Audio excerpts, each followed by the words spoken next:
There was a moment, and I remember it with perfect clarity, when I was standing in a place I had no words for, and a question came to me that I didn't understand. Not, "Why did you die?" Not, "Are you afraid?"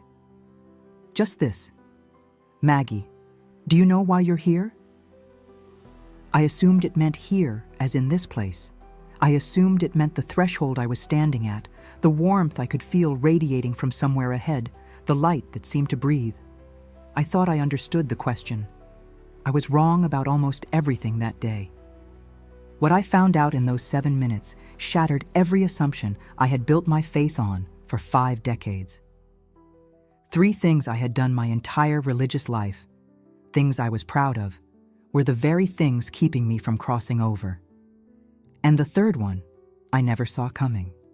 But I'm getting ahead of myself, because before I can tell you what I heard on the other side of death, I need to tell you who I was on this side of it, and that's where the story actually gets uncomfortable. My name is Margaret Caldwell. Maggie, everyone calls me.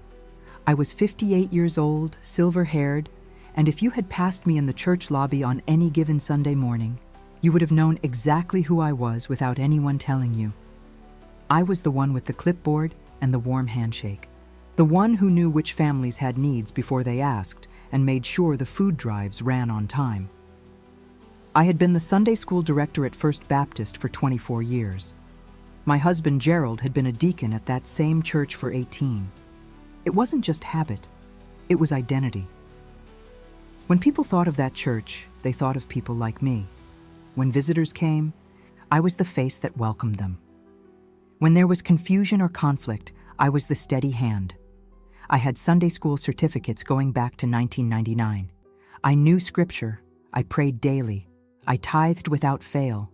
I was, by every external measure, the kind of woman you point to and say, "Now there is a real Christian." There is one more thing you should know about me. I had a sister named Ruth Caldwell. She kept our maiden name after her marriage ended.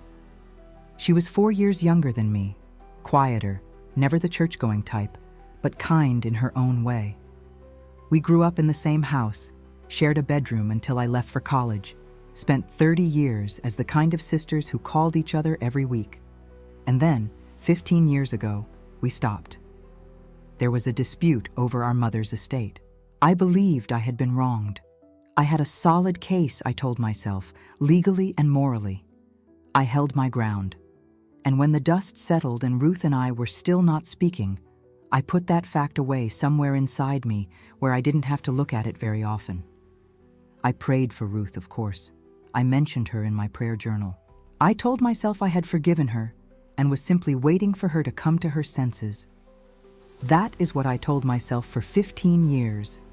Now, the women's retreat.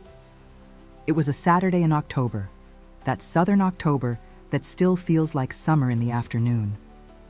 The women of our church were in the fellowship hall for the annual retreat, and I had organized it for 11 consecutive years. I was standing near the refreshment table, arranging name tags, when I felt something wrong in my chest. Not pain exactly. A pressure, then a spreading heat, then a sound in my ears that I can only describe as the world going very, very quiet. I sat down. Someone came to me. I heard my name. Then I didn't hear anything. The paramedics told my husband I had been without a pulse for 7 minutes. 7 minutes. The women around me had been praying the entire time. The defibrillator had been used twice. And somewhere in those 7 minutes, while my body was on the floor of the fellowship hall, I had arranged chairs in 100 times. I was somewhere else entirely. The first thing I was aware of was stillness. Not silence, stillness. There is a difference. Silence is the absence of sound. This was something more complete. It was as if every restless thing in me had simply stopped moving, not from fear, but from something I had never felt before. Peace, but not the soft kind, the kind that has weight to it. And there was light ahead, not blinding, not painful, warm. The way a room looks when you come in from winter cold and the fire is burning and you realize you hadn't known how cold you were until you weren't. The light was like that, and it was ahead of me, and I moved toward it. I couldn't cross. I don't know another way to say it. There was no wall. There was no hand stopping me. It was simply the case that I could not proceed. It was as if that place had its own physics, its own quiet law, and according to that law, I did not belong yet on the other side of what I was facing. I stood at that threshold, and I understood, without anyone telling me, exactly what it meant. And then the presence was there. I won't try to describe it. I don't have the language, and I suspect no one does. I will only tell you that I knew. The way you know your own name, the way you know the smell of your own home, I knew who it was. And what I felt was not terror. It was more like being fully seen for the first time. Like standing in a light that does not flatter you and does not condemn you, but simply shows you exactly as you are. The question came again, softly, with something in it that I can only call love. Do you know why you can't cross? I opened my mouth. I had my answer ready. I had 24 years of Sunday school. I had the food drives and the hospital visits and the prayer journals. I had a husband who was a deacon. I had my whole religious record right there in my hands, and I held it out. The presence said nothing. And then it showed me something. It showed me the Sunday morning when Denise Barker first walked into our church. I remembered Denise, single mother, 2 kids under 5, looked exhausted. She sat in the back. She didn't dress the way most of our congregation dressed. And I observed my own reaction, viewed from outside, the way you watch someone in a film, silently assessing her. Not in words. Thoughts don't always arrive in words. It was more like a verdict, rendered in seconds, quiet and tidy. This one probably won't stay. This one doesn't really fit. This one has too much going on to be serious about God. I witnessed my own forced smile. I handed her a bulletin, turned back to the friends I already knew, and never once walked over to sit beside her. Denise was gone by the 3rd Sunday. I had not thought about her since. The presence showed me another. A man I didn't know the name of who had come in one winter morning, and I had smelled alcohol before he sat down. And I had actually thought, some people just aren't ready to be here. I had never spoken to him. I had positioned myself across the sanctuary. He did not come back. Scene after scene. The prayer request meeting where I repeated Linda Chambers' situation over coffee the next afternoon told myself I was asking for continued prayer and never examined whether I enjoyed knowing. The way I tracked who tithed and who didn't. The young man who came to me after service one Sunday and told me he had been struggling, I gave him the right words. I had all the right words, but underneath the warmth I was showing, there was a thought, cold and quiet. This one brought it on himself. I had never said it out loud. I had never written it down. I had felt perfectly righteous while thinking it. The presence didn't say, "Look how terrible you are." It didn't accuse me. It only showed me. And in seeing it from outside myself, in watching my own face while these verdicts ran beneath it, I understood something that made my chest hollow out. I had positioned myself as the gatekeeper of that congregation, not officially, not consciously, but in my thoughts, in the invisible currency of my approval. I had decided week after week who was worthy of belonging and who was still on probation. And I had done it while I smiled and handed out bulletins and called myself welcoming. And then I heard it. Not a shout. A quiet statement, the way you say something to someone you love when you need them to really hear it. You positioned yourself between my people and my mercy. The gate was your approval, and it was never yours to hold. I wanted to argue. I opened my mouth, but there was nothing to argue. I had watched myself do it. The evidence wasn't testimony. It was my own life, played back from an angle I had never allowed myself. I thought that was the hardest thing I would face there. I was wrong, because the second thing the presence showed me was something I had never once questioned. And it was worse precisely because I had considered it my greatest virtue. The vision shifted to something else, quieter than the first. It compressed 24 years into a single piercing insight. There I was, teaching Sunday school, while a deeper part of me tracked exactly who was paying attention. The part that registered when the pastor mentioned my name from the pulpit. The ego that felt slightly lifted when a new family was told, "You should talk to Maggie Caldwell. She's the backbone of this congregation." I saw my hand pausing at the tithing envelope, fully aware that the usher could see what I was dropping in. And then something worse. The review exposed my acts of service, laying bare the cold machinery underneath. Not love for God, not love for the people I served. Something harder to name. The maintenance of a self. The preservation of the identity that I had built over 24 years and could not afford to lose. I had needed to be this person. I had needed to be the pillar, the steady hand, the one people came to. And somewhere along the line, I cannot tell you exactly when, my service to God had become the scaffolding of my own image, and I had never once noticed the difference. I had brought him my resume, every certificate, every food drive, every year of attendance. I had laid it out like a credential, like proof of something. And the whole time, he hadn't asked for any of it. The voice came again. Unhurried, not angry, grieved, if anything. "You came to me with a resume. I never asked for a resume. I asked for you." And I understood what that meant. Not the words. I could have told you what those words meant before I ever died. I understood it the way only complete honesty produces understanding. All of those years, all of that work, not wasted maybe, but not what I thought it was. I stood at that threshold and felt the ground of my identity give way.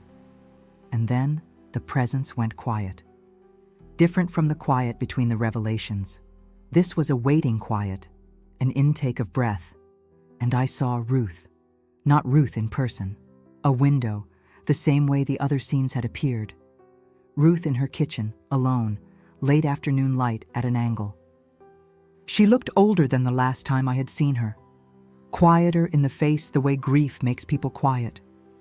She was at the table with her hands around a coffee cup and her eyes closed, and I realized, I watched it happen, she was praying. Praying for me. My name was in her mouth, in that kitchen, in the afternoon light, asking God to bring us back to each other before there wasn't time. Ruth had sent Christmas cards for 3 years after the estrangement. I had not opened some of them. She had called twice the year our mother's estate was finally settled. I had let it go to voicemail and then deleted the messages without listening. I reasoned that she needed to acknowledge what she had done first. I convinced myself it wasn't up to me to cross that distance. I insisted that I had forgiven her, which was why I was no longer angry, only righteous. I watched her pray for me and I knew, completely, without anyone explaining it, that she had done nothing that merited 15 years of silence. Some part of me had always known it. The inheritance dispute had been real. My hurt had been real. And somewhere in the first year, maybe the second, the genuine wound had healed over and left behind something else. Pride, wearing the costume of principle. And I had never let myself see it, because if I had seen it, I would have had to pick up the phone. I had asked God to forgive me every Sunday of my life, every night before sleep. I had asked with real feeling, with real belief in grace, with real gratitude for mercy. And every single time, Ruth was in the next room of my heart with the door locked from my side. I was asking to be forgiven while I refused to forgive. Those two things had lived inside me, side by side, for 15 years, and they had never been allowed to meet. The voice, when it came, was the gentlest thing I had ever heard, and the most devastating. Every week you asked me to forgive you. Every week you refused to forgive her. You prayed one thing and lived another. And I broke. Not dramatically, just the last defense went down. The judgment I could have explained away, told myself I was being too hard on myself. the pride I could have framed as dedication. This one I could not touch, because I knew. I had always known. Ruth had prayed for me, and I had let her pray in silence, alone in her kitchen for 15 years, while I handed out bulletins and ran food drives and maintained my record. I had no argument. I had nothing left to offer. I stood at that threshold with nothing in my hands, and I waited for what I deserved. What came instead was the thing I was least prepared for. This is why I brought you here, Maggie, not to condemn you, to show you, while there is still time. I cannot describe what that sentence did to me. I had come there with my resume and my record and my 24 years, and he had seen past all of it, every hidden thing, and he had not turned away, not as punishment, as mercy, because there was still time. I was given a choice: stay or return. I want to be honest with you. That place was more peaceful than anything I have words for. The stillness, the sense of being fully known and not condemned. Part of me did not want to leave. It was not an easy choice, but I thought about Ruth, her in that kitchen, eyes closed, hands around her cup, my name in her prayers. If I stayed, something would remain undone that God Himself had shown me needed doing, not out of duty, not out of fear, because of Ruth. I chose to return. The transition back was nothing like the stillness I had been in. There was a rush, sound and cold, and the smell of antiseptic and the alarm of a monitor, and then a voice saying my name very loudly, and then pain, the ordinary particular pain of a body that has been through something. I was in a hospital room. Gerald was beside the bed holding my hand with both of his. I could see from his face how long he had been sitting there. I did not try to explain what I had experienced, not yet. I just said, "I need a phone." They thought I was disoriented. Gerald said we could call anyone I needed in a little while when I was more stable. I said, "Now, Gerald, please." Something in my face made him hand me his. I called Ruth. She answered on the second ring. And the sound of her voice after 15 years, the familiarity of it, the way your sister's voice lives in you regardless of silence, I had no speech prepared. I had no theology. I just said her name. And then I said, "I'm sorry. I have been wrong. I have been wrong for a long time, and I am sorry." She didn't say very much. She didn't need to. She said, "I know, Maggie, I know." That was enough. It was more than enough. The physical recovery took several weeks. The other recovery, the interior one, is still happening. I don't run the Sunday school the same way. I am less certain about who is and isn't where they ought to be in their spiritual life. I sit in the back sometimes, because the view is different from back there, and different is something I need more of now. People tell me I seem changed. I tell them they are right. I want to tell you what I came back with, not a theology, not a new set of rules. 3 things I saw about myself that I believe are meant for you to see about yourself too, because the presence showed me these things not to humiliate me, but to free me while there was still time. And I believe they are common enough that someone watching this right now has been living with one of them for years. The first is the habit of judgment, the mental verdicts we pass on the people around us who deserves grace, who has earned belonging, who is ready to be in the room with us. I had done it quietly and constantly for decades and called it discernment. It was not discernment. It was a closed gate with my name on it. And I had positioned myself between God's people and God's mercy without ever recognizing it. The second is the performance of religion in place of the reality of faith. If you have been serving, attending, giving, and any of that has been, even partially, about how it makes you look or who you are in the eyes of your community, it is worth sitting with that honestly. He did not ask for a resume. He has never asked for a resume. He asks for you. That is harder than any level of church attendance because you cannot perform yourself. You can only offer yourself. The third is unforgiveness held in a justified hand. If there is a Ruth in your life, someone you have placed behind a locked door and told yourself you are waiting for an acknowledgement that may never come.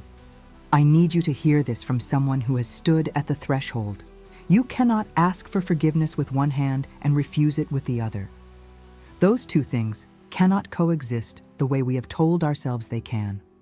I was in that church every single Sunday. I had the certificates, I had the attendance record, I had the reputation, I had 24 years of service and a husband who was a deacon. And I was 7 minutes away from learning that all of it had been built on a foundation I had never examined. This is what I was sent back to tell you, not to frighten you, not to condemn you. But the question the presence asked me, gently, with love, at that threshold, is a question worth asking yourself before someone or something else asks it for you. Do you know why you can't cross? If you're not sure, look inside. That's where the answer is.